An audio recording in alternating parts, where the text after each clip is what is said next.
So students, in the last section we have left over here analog and digital filters. So we talk about filters. The use of the filter is what? To remove the undesired signal with a noise and desired signal. We want to get it. To get that particular part, we are proceeding with the filters. The second point, to make it equalization with the communication channel, we are going with the filters.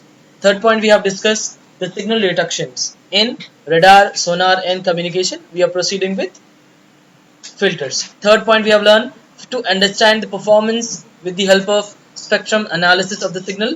We are proceeding with our filters. So basically the filters are what? How many types? Analog and digital. So in signal processing, the function of filter is to remove unwanted parts of the signal, that is noise, random noise, or extract the useful information, that is our desired signal or desired information. The components what we are using for that filter is we are going to understand in detail. So there are two kinds of filters, analog and digital. They are quite different in their physical makeup, but working would be the same because their work would be to filter out the undesired signal. That is a function is common for analog as well as for digital. Next part we are going to learn is what is analog filter. So analog filter is uses for analog electronic circuitry made up of components such as resistor, capacitor, inductor and operational amplifiers to produce this required filtering effect, such as filter circuits are widely used in applications such as noise reduction, voice and video signal enhancement, graphic equalizers in hi-fi systems and many other areas where are the filters needs to be considered for analog nature, where the signals is in continuous form, right? So for that particular application we are proceeding with analog kind of filters.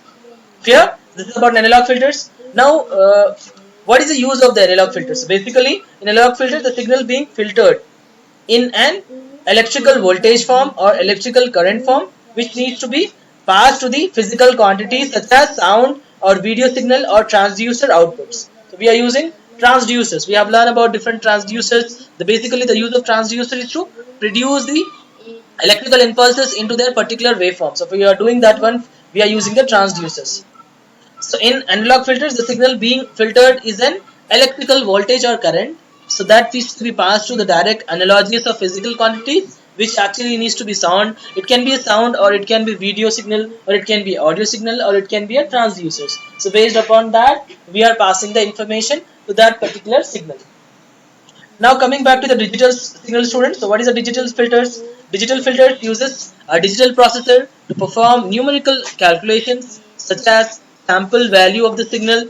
The processor may be used for general purpose computers such as PC, printed circuit board, or a specific DSP, digital signal processors, chips and everything. So whatever we do have, that can be utilized for our digital part. Whenever we consider digital part, our filters being used in digital in nature.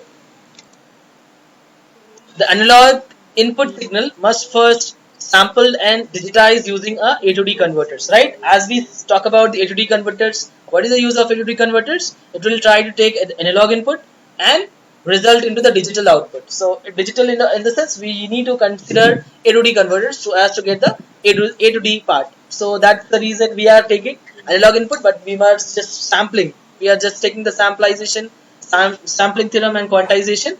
We are trying to convert that into digital form. The resulting binary numbers, whatever we do are using, that representing the successive sample values of the input signal and that are transferred to the processor, which carried out numerical calculation on them. We are applying a lot of calculation in order to get the digital output. So now these calculations typically involve multiplying the input value by constant. Whatever the input value we are taking, student, that we are multiplying with constant and adding the product together to form the A to D part. So that is what till input. So as you can see in the diagram itself, as you can see here, what actually we are using? We are using analog input, right? And we are using sampling and quantization method. We are using digitalized signal. When you take a digital signal, we are processing to the processor, and from the processor, digital filter signal is taken. As you can see, the input. What is input? It is a distorted form, no? This is an input which is continuous but having some noise on it. So what we did?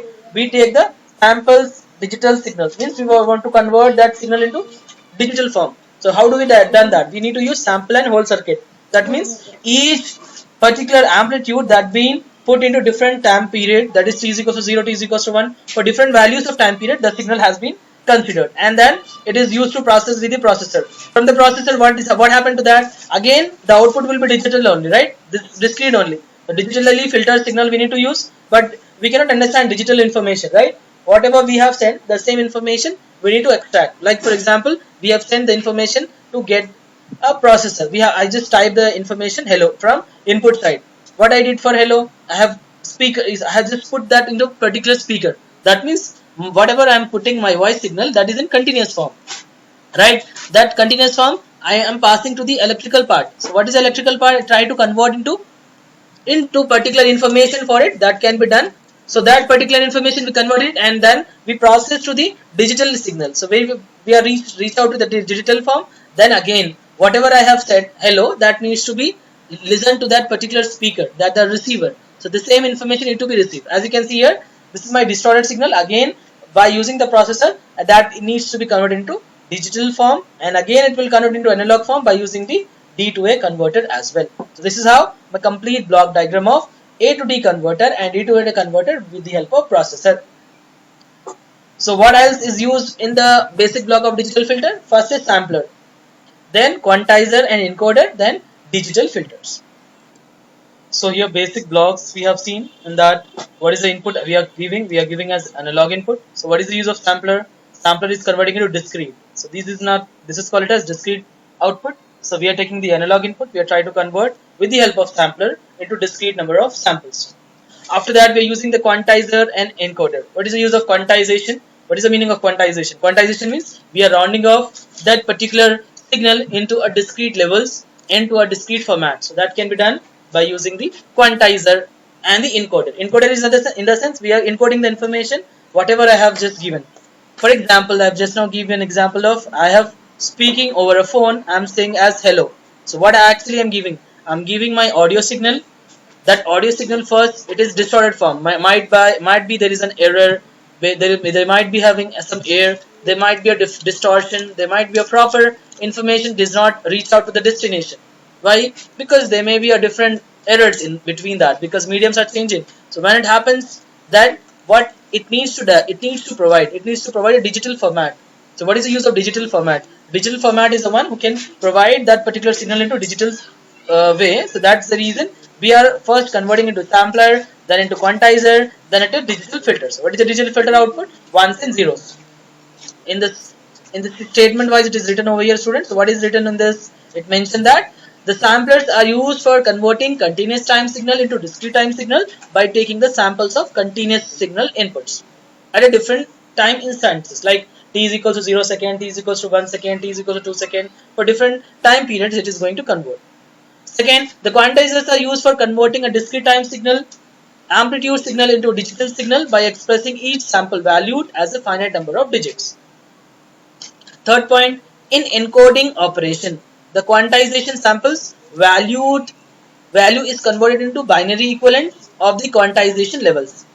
That can be done by the encoder, right? So the quantizer you are used for converting discrete times continuous amplitude signal into digital signal. So discrete whatever we do have, that can be done by the quantizer. What is the use of encoder? It is used to encoding that values into binary equivalents. Like you have learned in digital electronics and logical design in your previous semester. In your third semester you have learned about it, right?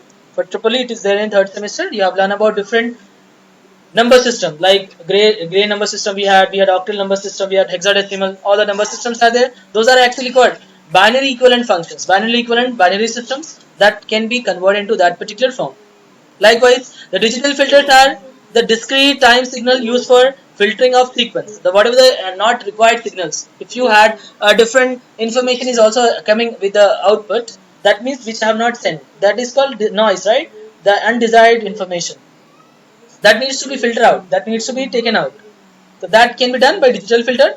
So these digital filters perform the frequency related operations such as low pass, high pass, band pass, and band reject or band stop filters. These digital filters are designed with digital hardware and software and are presented by difference equations. That can be done by using that particular difference equations. That will be done by the digital filter only. So we have learned about analog filters as well as digital filters. So now let us see the difference of both of them.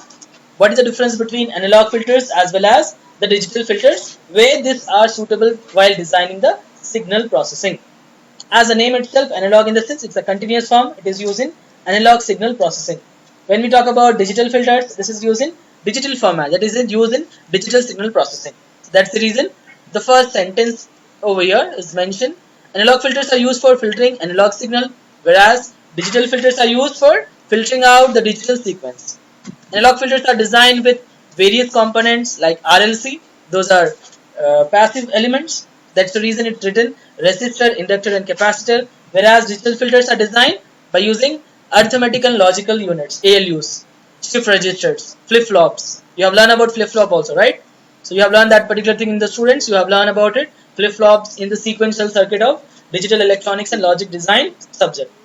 Filters, that is what flip-flops we are taking. Counters, registers we are taking. We have step-down counters. We have ring counter, Johnson counter. We have different kind of counters. We have learned about it in synchronous form and asynchronous form. So that also used in digital filtering. Next, analog filters are less flexible, means it can't be moved further. Whereas digital filters are flexible, as software programs and control programs can be modified several times, right? Depends upon the desired information, it is going to be done. That's the fourth point. Now come back to third point.